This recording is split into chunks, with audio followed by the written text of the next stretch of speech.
선고된 말씀은 요한복음 19장 1절에서 7절. 본 우리 설교에 인용된 말씀은 우리 한글 킹제임 성경으로 최종 건의로 우리 말씀을 인용하여 예배를 드리고 있습니다. 자, 요한복음 19장 1절에서 7절 다 같이 시작.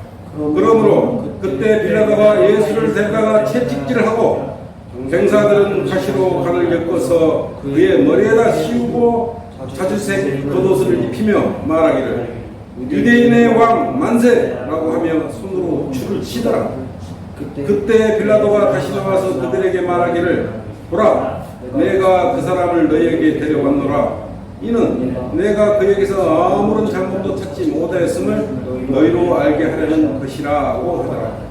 그때 예수께서 가시관을 쓰시고 자주색 겉옷을 입고 나오시니 빌라도가 그들에게 말하기를 이 사람을 보라고 하더라. 그러므로 스님 제사장들과 관원들이 주를 보고 소리질러 말하기를 그를 십자가에 못 박으소서, 그를 십자가에 못 박으소서 하니 빌라도가 그들에게 말하기를 너희가 그를 데려가서 십자가에 못 박으라. 나는 그에게서 아무런 잘못도 찾지 못하였노라고 하니라. 유대인들이 그에게 대답하기를 우리에게는 율법이 있는데 우리의 율법이 따르면 그는 마땅히 죽어야 하나이다.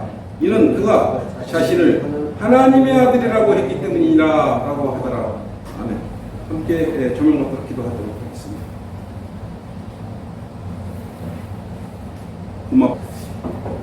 오늘 하나님의 말씀은 요한복음 19장 1절에서 7절입니다. 오늘 말씀의 제목은 딜레마를 극복하려면 내게 말씀을 드리고자 합니다. 여러분, 딜레마가 무엇이에요? 딜레마는 두 가지 옵션 중에 둘 다 받아들이기 어려운, 또 둘 다 어떤 것을 선택을 해도 불리한 거죠. 세 가지가 이렇게 또 선택 상황이 있으면 어떻습니까? 더 어렵겠죠. 그거 딜레마라고 합니다. 딜레마. 한편 딜레마의 어원은 그리스어로 두 가지. 레마, 제한, 주제, 맹제 이런 뜻을 가지고 있습니다. 합성어로 두 개의 제한이라는 뜻을 가지고 있습니다. 어떤 것을 선택하든 불리하게 이러지도 저러지도 못하는 것, 우리말로 궁지에 몰렸다. 앞으로 가지도 못하고 물러서지도 못하는 진퇴양난과 같은 그런 의미를 가지고 있습니다. 각자의 생각을 가진 사람들이 사는 세상에 우리는 살면서 수많은 딜레마에 빠질 수밖에 없습니다. 아침에도 여기 오시면서 몇 시에 갔지? 어떻게 할까? 무엇을 입고 갈까? 이걸 입고 저걸 그런 것도 다 하나의 딜레마입니다. 이것을 입을까? 저것을 입을까? 기쁜 마음으로 찬양을 드리고 갈까? 수많은 생각과 고민과 번뇌 이런 게 다 딜레마입니다. 그래서 현대인들은 스트레스를 많이 받아요. 어쩔 수가 없습니다. 우리가 갓 삶은 감자를 먹었어요. 뜨거운 감자. 근데 입에 넣었을 때 어떨 겁니까? 삼키면 데워버리죠. 뱉을 수도 없고 삼킬 수도 없고. 이게 딜레마예요. 삼류리 영화에 나오는 흔한 이야기들이 있죠. 그죠? 어떤 맹문대학을 나온 가난한 남자가 이제 결혼 연령이 돼서 결혼을 해야 되는데 한쪽은 너무 사랑하는 여인이 있고 또 한쪽은 너무나 재물을 많이 가지고 있는 그런 여인이 있다면 여러분 누구를 선택하겠어요? 사랑하는 여자를 선택하면 삶이 힘들어도 사랑으로 끝까지 서로 사랑하면서 동고동락하면서 살 것을 결심하면서 사랑하는 여자를, 즉 사랑을 선택하시겠습니까?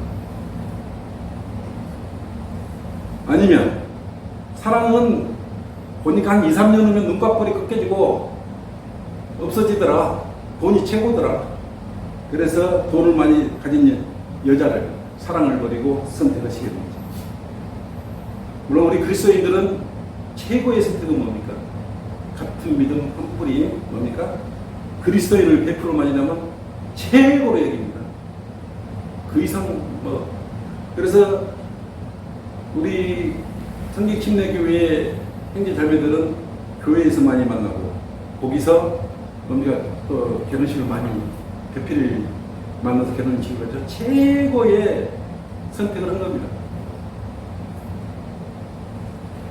우리나라에서 자살을 제일 많이 하는 명소가 어딘지 압니까? 마포대교예요. 마포대교. 저도 마포대교에서 죽을 뻔했어요. 새벽에 택시를 탔는데 택시가 마포대교로 들이받아가지고 제가 한 달 동안 입원해 있었습니다. 근데 알고 보니까 마포대교가 자살대교예요. 자살대교. 다른 다리에 비해서 10배 정도가 거기서 자살을 많이 한다. 근데 거기는 돈 많고 유명인사, 재벌들이 주로 자살을 많이 해요. 그래서 자살을 예방하려고 거기 어떤 난간에 문구가 써있는데 어떤 문구가 써있는지 압니까? 거기 가면 한강 다리 가면 전부 이렇게 응급 전화를 할 수 있도록 연결은 다 돼 있어요. 전화기가 다 난간에 있습니다. 근데 그 난간에 뭐라고 써졌냐면 문구가 힘들었구나, 많이 힘들었구나 이런 문구가 있고 말 안 해도 알아 이런 문구가 적혀 있어요. 그리고 센서가 작동하고 있어요. 뛰어내리면 이제 비상벨이 울리도록 센서가 작동합니다. 근데 이렇게 했다고 자살을 하려고 마음을 붙인 사람의 마음을 돌이킬 수 있는지 그 효과가 있는지 우리가 뒤돌아봐야 돼요. 참으로 자살을 하면 그 사람 마음이 얼마나 많은 고민과 범민과 고통이 왔을 겁니까? 이번에 완도에서 한 일가족이 물속에 다 들어가 버렸어요. 자살했어요. 자살. 어린 아이까지 부부가 다 자살을 했어요. OECD 선진국 우리가 경제협력기구 중에 자살 사망률 1위, 그죠? 또 자살 증가율 1위. 이건 자살공황. 엄청나게 자살을 많이 했어요. 또 몇 월 달에 자살이 많이 일어난지 압니까? 8월, 9월 달이죠. 곧 8월이 들어오는데 우리 기도 많이 해야 됩니다. 또 시간대별로 몇 시쯤 자살을 많이 하냐? 11시쯤 자살을 많이 하냐? 오전에. 오후에는 몇 시쯤 자살을 많이 할 거야? 오후 6시에서 8시경에 자살을 제일 많이 한다는 그런 통계가 있습니다. 그럼 여자가 많이 할까요? 남자가 더 자살을 많이 할까요? 남자가 여자에 비해 2배를 많이 합니다. 자살 원인이야 수없이 많겠지만 사업 실패, 성적 저하, 가정 불화, 사랑의 실패, 정신질환 등 수많은 자살 동기가 있겠죠. 오직 답답했으면 자살을 결심했겠습니까? 이 자살자들의 딜레마가 뭐예요? 이들이 왜 자살을 할까요? 이 딜레마가 뭐예요? 죽자니 세상에 그리운 사람들에 대한 미련이 남아있고, 그렇지 않습니까? 살자니 자살까지 결심하게 된 그런 환경들, 그런 것들이 계속 고통을 줄 것을 알기에 이러지도 못하고 저러지도 못합니다. 어떤 선택을 해도 자살자에게는 고통인 거예요. 결국은 극단적인 선택을 해버립니다. 왜 그럴까요? 위대하신 하나님을 모르는 세상 사람들은 목숨을 이렇게 쉽게 버려버리는 겁니다. 힘들거나 어려움이 닥치면 자살로 그냥 끝내버리려고 그래요. 하나님과 성경을 제대로 알지 못하기 때문에 일어나는 일들이에요. 우리는 그에 비하면 굉장히 행복하죠. 특히 성경 침례 교회 그리스도인들은 구원받고 이 자리에 온 거 아닙니까? 우리가 어려움에 처하고 가정 불안하고 힘들고 고통스럽고 그러면 어떻게 합니까? 그 사람들은 죽어버리고 두드러 패고 고발하고 고소하지만 우리는 기도할 사람이 있어요. 우리를 지켜 하나님이 계셨습니다. 아버지 하나님, 나 지금 마귀의 덫에 빠져서 가정도 힘들고 살기도 힘듭니다. 교회도 못 나가게 하고 못도 못 오게 하고 경비도 부족하고 마음대로 안 됩니다. 저를 이 고난으로부터 지켜주시고 구해주십시오. 우리는 이렇게 기도할 수 있잖아요. 마귀의 계략이라는 걸 우리가 다 알지 않습니까? 그리스도인이 되고 나면 끝이 아니고 그때부터 마귀의 공격이 시작되는 거예요. 우리는 그래서 수시로 기도해야 되는 거예요. 기도는 뭐라고 해서 하나님과의 호흡이라고 또 통로라고 말했지 않습니까? 이 사람들이 과연 자살자들이 한 번 죽는 것은 사람들에게 정해진 것이고 그 다음에는 심판이 있다고 우리가 말씀하고 계시지 않습니까? 그리고 제 문제를 해결하지 않고 죽으면 지옥에서 불못에서 영원히 고통받고 살아야 된다는 이 사실을 안다면 죽으면 끝이 아니구나. 자살하고 싸움하고 이러다 끝나는 일들이 아니구나. 결코 자신의 육신을 소홀히 여기지 않을 거예요. 하나님을 모르기 때문에 이런 일들을 걸리는 겁니다. 자살도 죄라고 말하는 거죠. 하나님께 아까 말했지 않습니까? 내 몸은 내 것이 아니고 하나님이 만들어 놓은 성전이라고 그랬어요. 하나님의 성전을 자기 생각대로 물속에다 던져갖고 자살을 해버려요. 하나님께 막심한 죄를 짓는 거죠. 우리 그리스도인들은 알잖아요. 하나님을 알면 자살의 딜레마에 빠질 필요도 없어요. 그래서 하나님을 믿는다는 건 우리한테 큰 소망이고 위안이고 기쁨이 되는 것입니다. 하나님을 믿고 예수 그리스도의 보혈의 피의 공로로 무조건 살아야 돼요. 오직했으면 우리 속담에 살아있는 개가 죽은 정승보다 낫다고 그러지 않습니까? 하나님을 알지 못하고 죽으면 누구나 정말 지옥에 들어가서 고통받고 살아야 된다는 걸 맹심해야 되는 것입니다. 돈이 있든지 없든지 권력이나 명예가 있든지 없든지 이런 것들은 죽음 앞에 다 휴지조각이에요. 너희 생명이 무엇이냐? 잠깐 보이다가 사라지는 안개니라. 뭘 잘난 척이에요 하나님 앞에서. 딜레마를 극복하려면 첫째, 스스로 결정할 수 있는 능력을 우리가 배워야 됩니다. 이것도 저것도 무엇이 옳은지 그른지 그리스도인이 이걸 해야 될지 저걸 해야 될지 이렇게 해도 하나님이 봐주겠지 용서해 주겠지. 딜레마에 빠지지 않으려면 어떻게 해야 돼요? 결정할 수 있는 사례 분별을 판단할 수 있는 능력을 배워야 돼요. 이번에 우리 대한민국을 대표해서 윤석열 통치자가 어디로 갔어요? 나토에 가입하려고 유럽을 방문했어요. 올바르게 결정 못하면 큰일 납니다. 왜냐하면 우리 참 한국이 강대국에 쌓이던 건 알지 않습니까? 중국, 옛날 중국이 아니에요. 어마어마한 저가 공세로 저임금으로 물건을 팔아가지고 돈을 어마어마하게 많이 벌어가지고 있는. 그 다음에 일본, 경제대국 2위, 일본이 경제대국 3위예요. 그 후에 러시아, 조그마한 나라 우리 조그마한 한국. 옛날에 중국 사람이 한반도로 우리를 향해서 오줌을 싸면 홍수가 난단 말이 있습니다.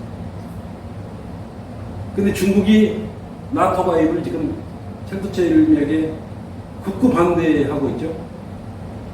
결정 잘해야 됩니다. 근데 우리는 결정을 잘해야 돼요. 우리의 그 윤석열 대통령의 판단의 근거를 어떻게 해야 돼요?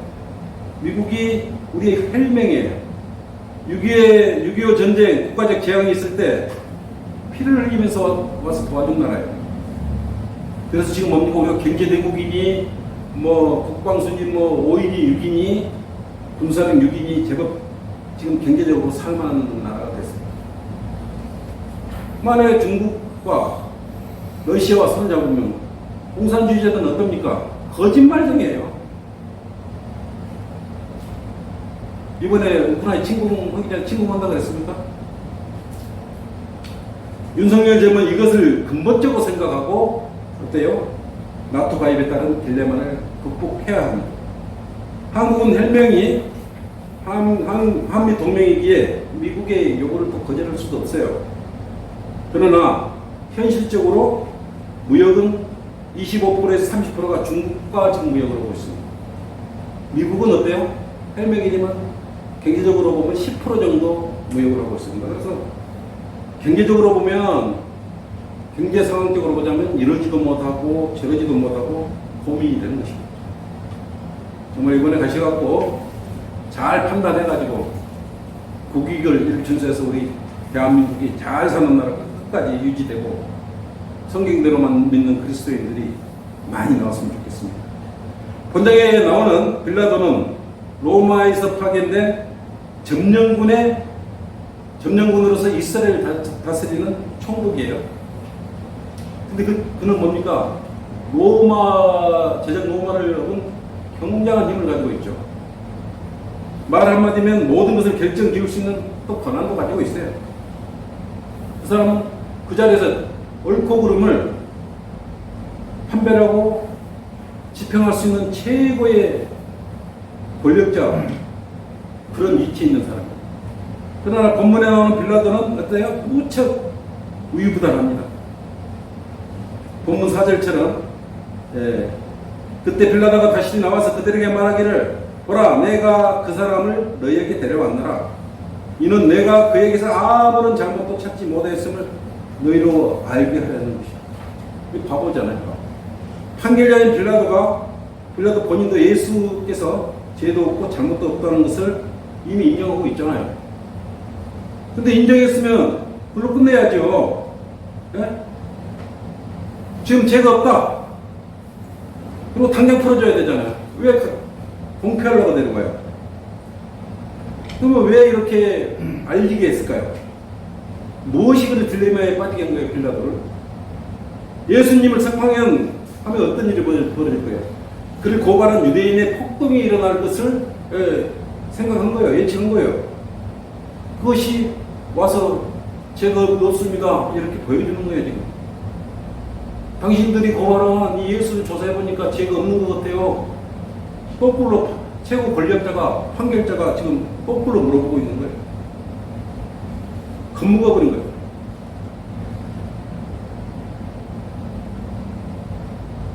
예수님을 석방하면 그를 고발한 유대인이었대요. 폭동을 일으켰기 때문에 겁먹은 거예요.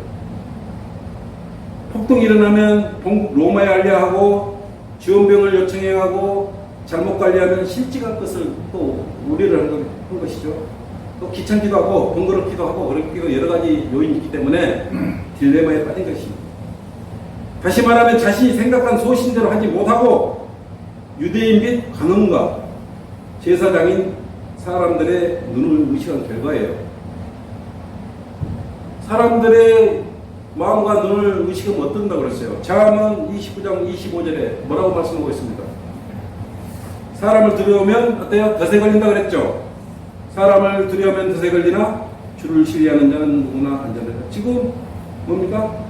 빌라도는 유대 관원들과 유대인들을 두려워하고 있어요. 하나님을 두려워야 되는데 유대 관원들을 두려워하고 있는 거예요.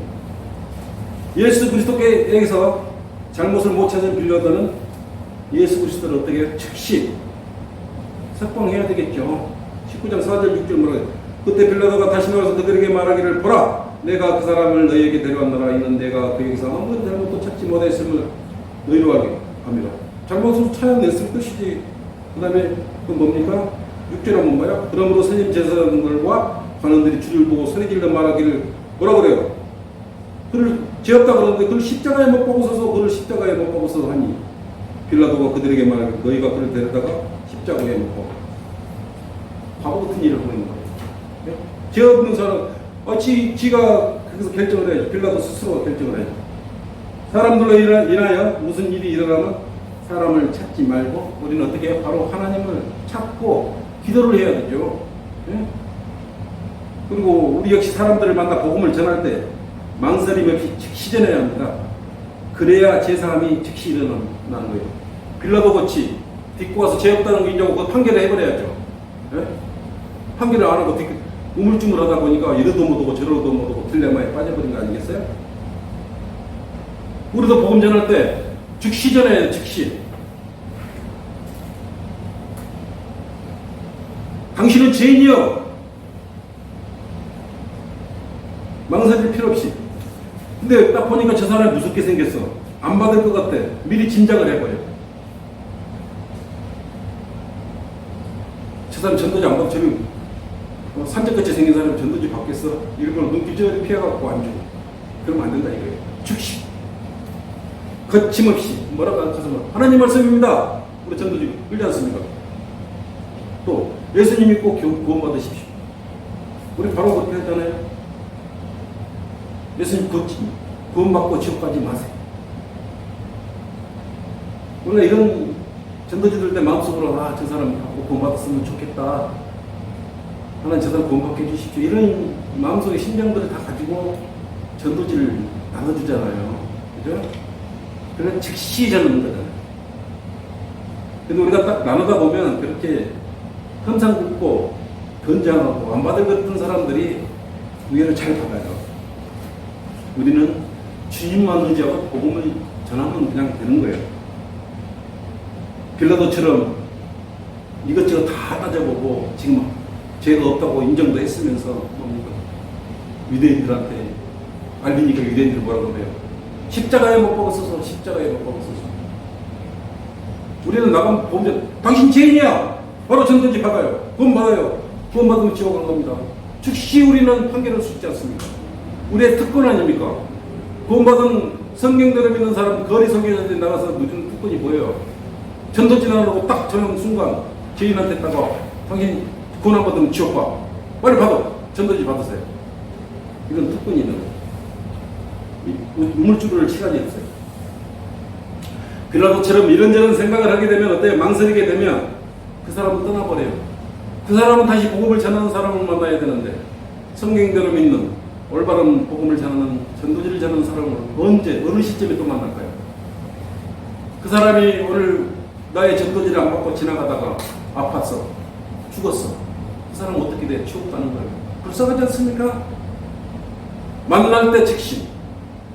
나는 아침에 개편을 하면서도 전주에 오는 티켓을 들으면서도 몇 편을 듣다 전도지를 줬고 택시를 타면서도 줬고 만나면 저는 우리 성경대로 그리스도인들은 오산으로 행이지만 이제 자켓 한번 열어보십시오.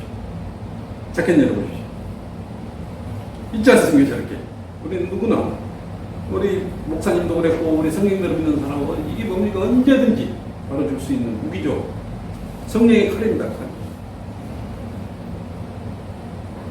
죄인들을 방치하면 안 됩니다. 빌라도의 망설임은 주님을 어떻게 해요? 빌라도의 딜레마는 주님 십자가에 못 박히게 합니다. 그리스도의 망설임은 어떻게 돼요? 죄인들을 죄 가지고 지옥에 가게 만드는 거예요. 둘째, 딜레마를 극복하려면 진리를 알아야 극복할 수 있다.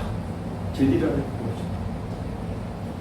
빌라도가 확실한 진리를 알았다면 딜레마에 빠지지 않고 바른 판단을 했을 거예요. 진리를 빌라도가 알았다면 영생의 선물도 얻을 수 있었고 두고두고 욕을 얻어먹지 않을 수도 있지 않겠습니까? 빌라도는 가짜 그리스도인은 진짜 그리스도인은 완전히 참말로 역적으로 만들어져 있지 않습니까? 요한복음 18장 38절 한번 보죠. 그 앞장이죠. 펴져 있을 거예요. 빌라도가 주께 말하기를 진리가 무엇이냐고 하더라.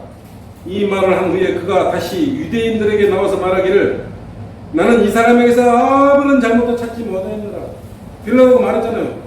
진리가 무엇이냐고 물어봤잖아요. 누구한테 물어봤어요? 예수님한테 물어본 거예요. 예수님. 오늘 말씀 내가 일주일에 한 구절씩 이렇게 선택해서 보냈는데요. 한 200~300명한테 보냅니다. 카톡으로 보냈는데 그걸 한 7년째 하고 있어요. 그래서 카톡 받고 구원받은 사람도 있어요. 근데 7년째 일일이 다 합니다. 물론 단체로 이렇게 들어있으면 한꺼번에 보는 경우도 있지만 1대1로 보냅니다. 그러면 25분에서 30분 정도 소요가 됩니다. 저는 유일한 또 아침에, 주일날 아침에는 제가 교회 다니기 전부터 그렇게 해왔습니다. 진리가 무엇이냐? 이처럼 이제 빌라도는 진리를 모르는 거예요. 봐요. 이 사람이 예수님께서 물어봤잖아요. 빌라도가. 그죠? 진리가 무엇이냐? 근데 뭐라고 그랬어요?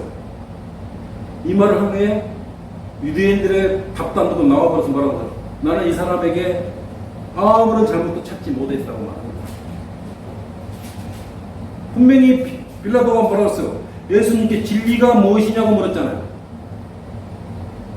그거 물어봤으면 답을 받아야 되는데 물어만 보고 나오고 답변도 듣지 않고 뭐라고 말을 해요. 헛소리하는 거예요. 이 사람에게 아무 잘못도 찾지 못했다. 진리가 무엇이냐고 물어봐놓고 답도 안 듣고 나서 이 사람에게 아무 잘못도 찾지 못했다. 진리도 모르고 이렇게 결정을 내리니까 뭐 문제가 생기는 거냐? 빌라도는 이때 뭐라고 물어봤잖아요. 앞에 있는 예수님한테 물어봤잖아요. 진리가 무엇입니까? 그럼 예수님 입에서 진리의 답이 나올 때까지 입술을 주셔야죠. 예수님 답변이 나올 때 기다려야 하는데 진리가 뭐예요? 예수님 앞에 계신 거였잖아요. 눈앞에 있는 예수님이 진리시잖아요. 눈앞에 있는데 뭘 하는 거예요? 눈앞에 있는데. 여러분 우리 주변에 우리 주변에 교회들 많아요. 성경대로 믿는 그리스도의 교회가 여기 있는데 눈앞에 있어. 못 알아봐. 못 알아보지 않습니까? 옆에도 있고 여기도 있고 건너편에. 진리가 눈앞에 있는데 못 알아봐. 참 불쌍해요. 그리고 요한복음 18장 37절 펴져 있죠? 봐봐요. 그러므로 빌라도가 죽게 말하기를 그러면 네가 왕이냐? 빌라도 왕 예수님한테 그럼 네가 왕이냐 하니까 뭐라고 그랬어요 예수님이? 네 말이 옳도다. 왕이다. 왕이라고 그랬잖아요. 보통 왕이에요. 이 일을 위해서 내가 태어났고 이런 연유로 내가 세상에 왔어. 또 증거를 진리를 증거하려는 것이요. 진리를 증거하려고. 그것 때문에 없고 왕으로 온 거예요. 그것도. 그리고 뭐라고 했어? 진리에 속한 자는 나의 음성을 듣는다. 그죠? 앞에다가 진리를 놓고 빌라도는 왕이다 그랬잖아요. 네 말이 맞다. 물어본 말에 왕이다. 너는 진리를 증거하려고 왔다. 더 이상 뭐 필요가 있습니까?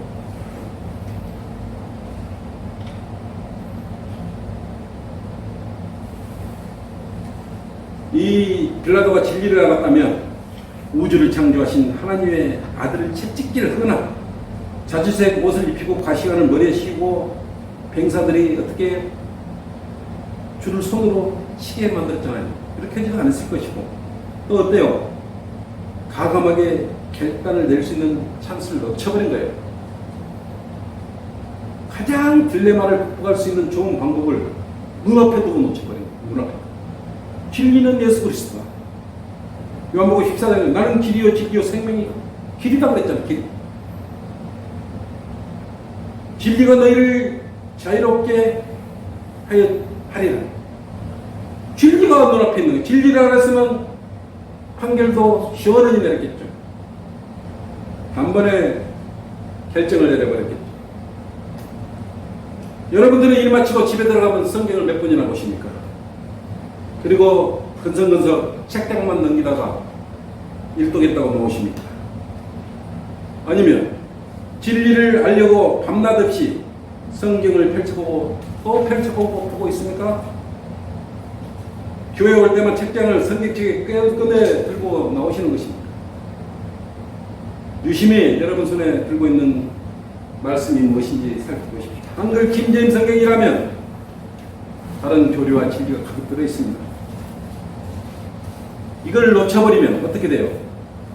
빌라도는 놓쳐버렸어요. 진리를 놓쳐버렸어요. 어디서 놓쳤어요? 자기 눈앞에서 놓쳐버렸어요. 우왕좌왕 헷갈리다가 선임 제사장들과 관원들은 말을 듣고 예수님을 십자가에 못 박도록 내준 것입니다. 빌라도는 살인 방조죄를 저지른 거예요. 자기 혼자 손 떨고 죄없다고 말해봤자 소용없는 거예요. 진리를 모르면 이처럼 결정적인 실수를 범하게 되어 있는 거예요. 어떤 사람은 그러지 않습니까? 불교도 구원이 있고 모슬렘도 구원이 있고 천주교도 구원이 있고 이것도 저것도 어떤 것 아무것도 없는 구원이 있다고. 이 사람은 뭐예요? 진리는 하나인데 다 구원이 있다. 딜레마가 빠졌어. 불교를 믿을까? 캐톨릭을 다니고 모슬렘을 다니고 진리가 하나인데 나는 길이요 진리요 생명이니 나로 말미암 자에게는 아버지께로 올 자가 아무도 없느니라. 예수 그리스도를 말미암 자는 아무로 아버지께로 올 자가 없느니라고 말씀하셨는데도 헷갈리거든요. 만일 그가 진리라는 하나님께 솔로몬처럼 지혜를 구했을 거예요. 하나님은 진리를 알게 되면 하나님을 찾게 되죠. 열왕기상 3장 23절 26절 어떻게 나왔어요? 솔로몬은 하나님께 지혜를 구하잖아요. 그죠? 두 여인이 왔고 아들 하나가 죽으니 서로 자기 아들이라 그러니까 그 얘기를 둘로 나눠버리라고 그랬어요. 그럼 지혜가 어디서 나오겠습니까? 하나님께 진리를 구하기.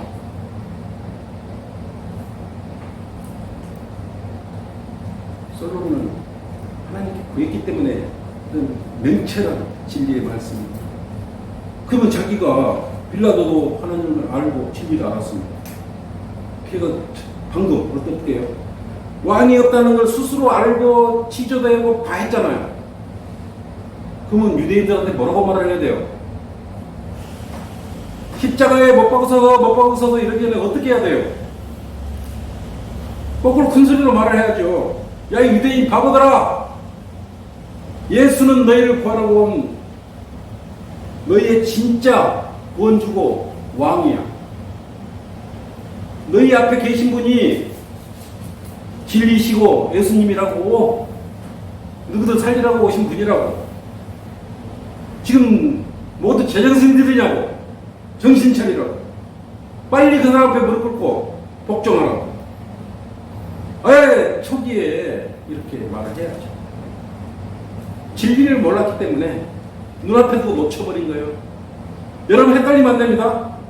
오늘은 예수님 역사가 집에 가서 이렇게 또 느슨해지면 진리가 뭐지?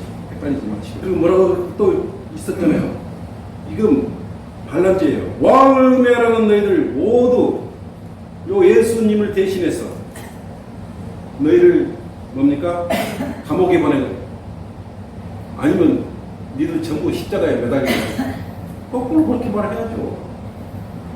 그럼 어떻게 해요? 이 사람들 유대인들 간원들 지금 예수님 십자가에 못 박으려고 지금 난리가 있지 않습니까? 마귀의 온통 생각이 점령당해 있지 않습니까? 그런 말했으면 빌라도가 이 유대 간원들이 다 도망갔을 거예요. 근데 자기 명예와 불이익과 이런 거 머뭇거리다 보니까 그 순간에 사탄이 개입한 거예요. 진리인 예수 그리스도를 아는 것은 딜레마를 극복할 수 있는 키예요. 열쇠예요. 열쇠. 셋째, 딜레마를 극복하려면 주위의 환경에 유의해 보는 거예요. 주위 환경에 유의해. 그러면 이미 알 수 있어요. 환경이 그리 어떻게 조성되어 있는지, 오늘 내가 왜 고통받고 있고, 왜 아픔이 없고, 오늘 누구를 만났는데 기분이 나쁘고, 어떻게 했는데 기분이 좋고, 사전에 그러한 여건과 환경들이 있는 겁니다. 빌라도는 예수 그리스도를 십자가에 매달리게 하지 않아도 될 수 있는 그런 기회가 있었어요. 그런 환경이 있었어요. 와이프를 통해서 사전에 예시가 있었어. 와이프가 뭐라 그랬어요? 남편한테다가 그분은 의로운 사람이라고 미리 와이프를 통해서 알게 됐잖아요. 빌라도 와이프가 꿈에 나타나서 그런 꿈을 꿨다고 빌라도한테 말해준 거예요. 빌라도의 마누라가 예수 그리스도로 말미암아 꿈에 몹시 시달렸기 때문에 이걸 어기고 집행을 하면 어때요? 마누라가 두고두고 바가지 긁히고 살아야 되죠. 그죠? 결혼한 세상의 남자치고 마누라보다 무서운 사람들은 없을 것입니다. 마누라가 제일 무섭지 않습니까? 요즘은 돈 없으면 무시당하네. 그 자리에서 무시당하네. 세상을 지배하면서 그렇게 마귀들이 이미 만들어 놨어요. 야, 니나한테 돈 뭐 무시해버려. 마태복음 27장 19절 한번 찾아볼게요. 빌라도가 재판석에 앉아 있을 때에 그의 아내가 그에게 보내어 말하기를 당신과 그 의로운 사람, 당신은 여기서 빌라도고 그 의로운 사람은 누구예요? 예수님이죠. 당신과 그 의로운 사람 사이에 아무 일도 없게 하소서. 내가 오늘 꿈에 그 사람으로 인하여 많은 것으로 고통을 받았나이다고. 이미 이렇게 빌라도가 자기 와이프를 통해서 고통받고 있다는 걸 이미 알고 있어. 그 사람한테 해코지하지 말라고 그런 환경으로 이미 알고 나와 있는 거예요. 그죠? 그러면 빌라도가 자기 마누라 말을 유익게 숙고해 봤어야 되잖아요. 예수 그리스도가 의인인데 유대인들의 질투와 시기로 고발된 것을 알았던 것이에요. 마누라도 이렇게 말하고 그럽니다. 결정적으로 뭐라 그랬어요? 예수 그리스도께서 왕이라고 말했잖아요. 또 하나님의 아들이라고 직접 말했다. 그러면 또 정신을 차리고 바짝 길을 열고 빌라도가 정말 그때라도 안 늦었으니까 진짜 왕이라고 그러네. 진작에 좀 받아들여야죠. 이렇게 조성이 되어 있는 그 환경이 그냥 그런 게 아니에요. 그죠? 성경은 그런 요건만 다 이렇게 기록이 되어 있습니다. 묻어넣게 된 게 아니에요. 모든 자연과 환경을 조성하시고 천지를 창조하신 분의 아들이라고 했다면 깜짝 놀라서 어떻게 해요? 앞에 있는 관원들, 제사장들, 유대인들을 잠시 물리치고 심사숙고해봐야죠. 그죠? 뭐 이렇게 둔감한 사람이 뭔 올바른 재판을 할 수 있었겠어요? 예수 그리스도를 죽이려는 자들한테 거꾸로 가갖고 예수 그리스도를 고발한 그 사람들한테 갔어. 유대인들 어떻게 해야 될까? 네?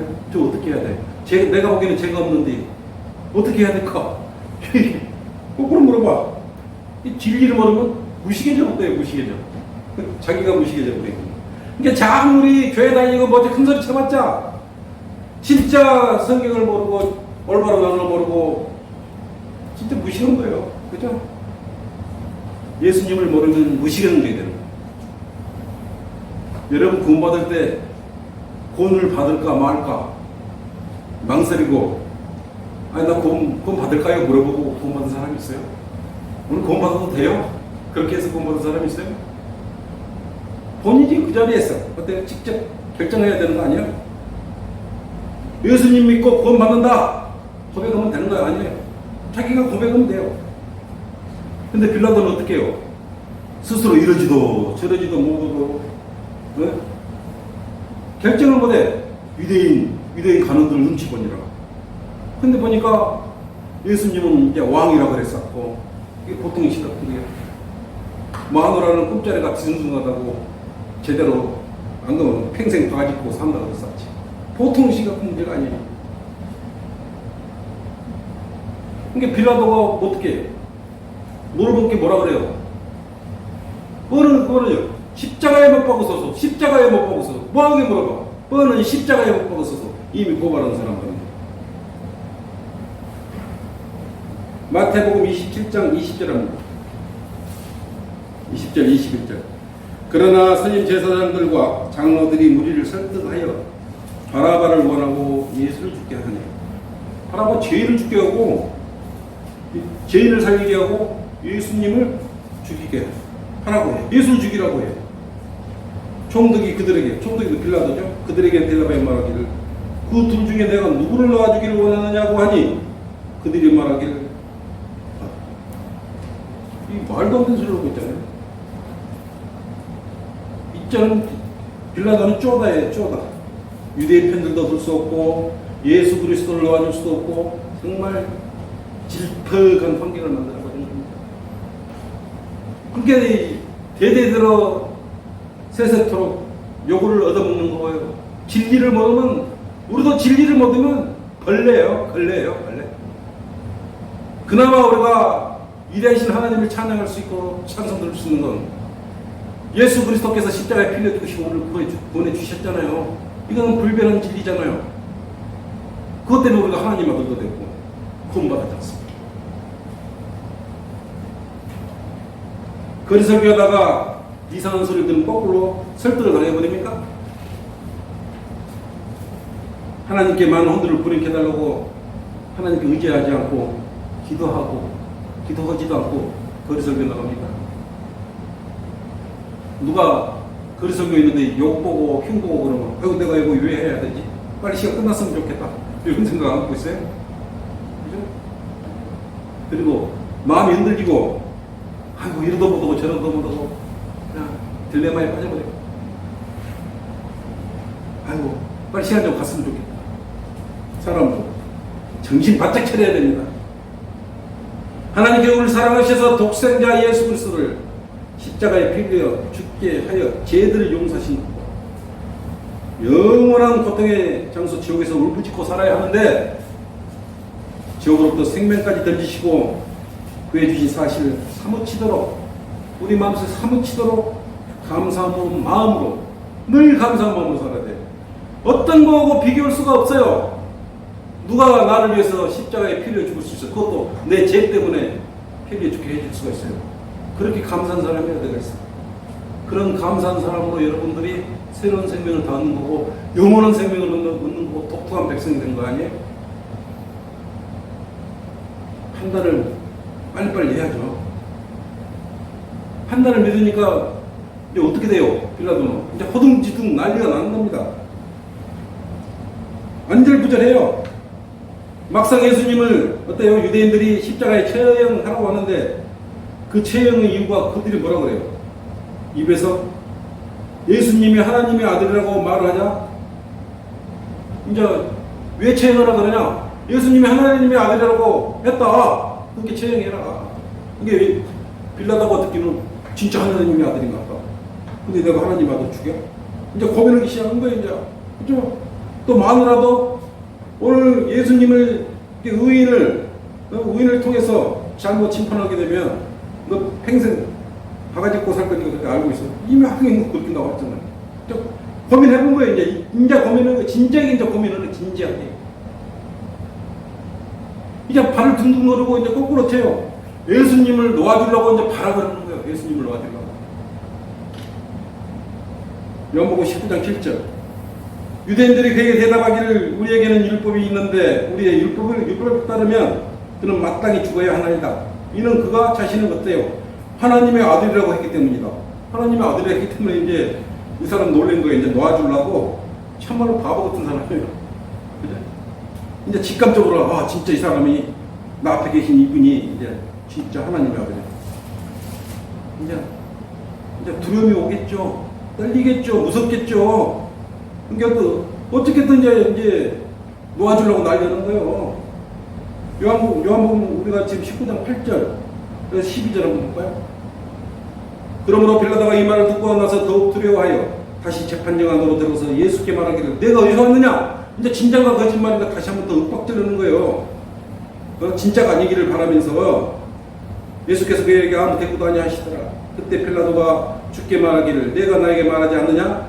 나에게는 너를 십자가에 못 박을 권세도 있고 놓아줄 권세도 있다는 것을 알지 못하느냐? 이제 공갈 협박하는 거예요. 지는 이미 아까 어영부영 해갖고 오다가 이제는 이제 공갈 협박하는 거예요. 진짜야? 가짜야? 너 진짜 하나님의 아들이야? 아니야? 이제서 이제 협박하는 거예요. 진짜 같으니까 이제 협박하는 거예요.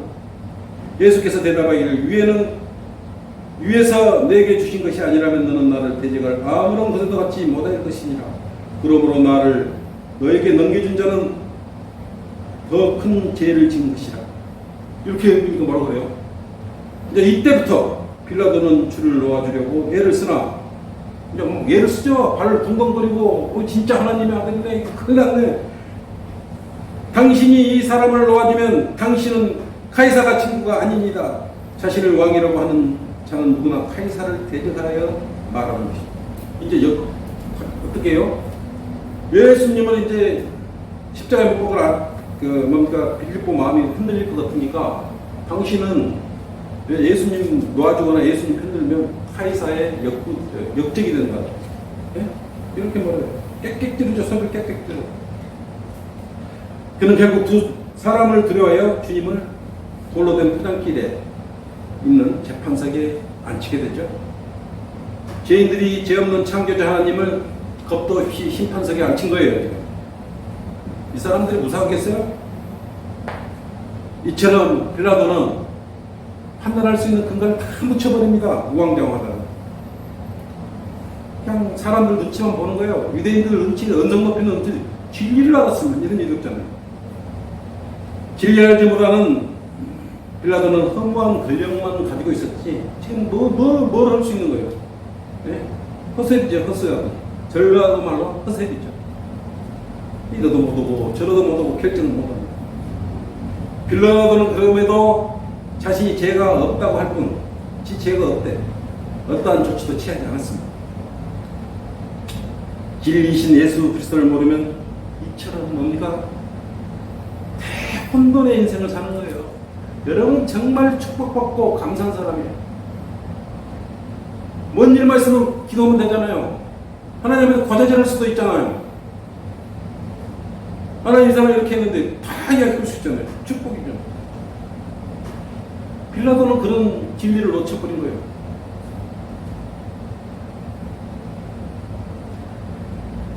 여러분 진리를 못하면 어떤 것을 선택하든 간에 딜레마에 빠져요. 사람 눈에는 그럴듯해 보여도 하나님 눈에는 진리가 아니에요. 진리가 없는 것은 은혜도 없고 소망이 없는 거예요. 기쁨도 없는 거예요.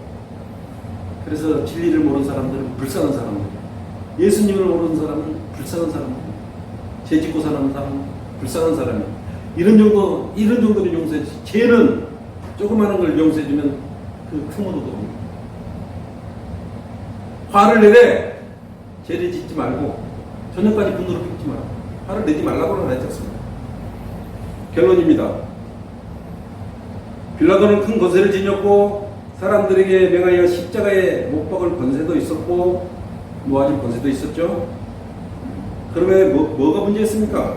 주님을 십자가에 매달아 심판대에 올려버린 갱악스러운 정말 죄악을 저지르고 진리도 모르고 하나님의 은혜를 모르는 곳에는 항상 무엇을 하든 선택을 하든 얼굴 붉히는 일만 생기는 거예요. 열심히 성경을 공부하고 진리의 지식이 이루어야 하는 것입니다. 성경 말씀 하나가 다 있어요. 진리가 있어요. 세상을 바르게 이길 수 있는 그런 모든 것이 다 기록되어 있어요. 또 모든 어떤 세상에 수많은 그런 문제들이 있어요.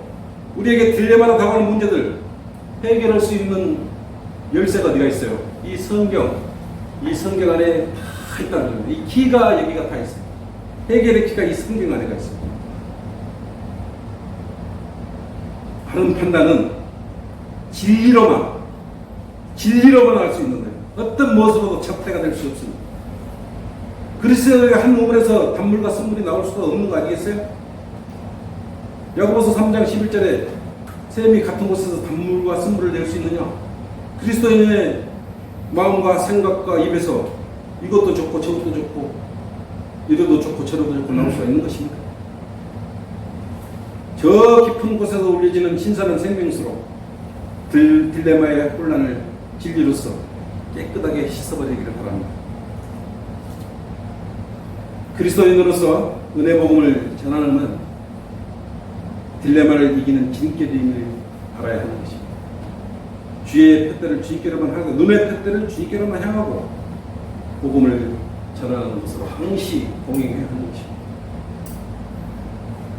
우리는 딜레마 같은 필요 없어요. 주님을 제1순위로 삼고 가면, 기준으로 삼아버리면 모든 것이 이미 결정나고 올바르게 이미 결정되고 하나님이냐 아니냐 다른 것이 할 때 여러분은 문제가 생기는 것이지 진리인 주님을 선택하면 아무런 문제도 없고 완벽하게 잘한 선택을 하시는 것입니다. 대신 바른 진리의 말씀, 한글 킴제임 성경을 통해서 진리를 추구해야 합니다. 딜레마가 다 없어집니다. 감사합니다.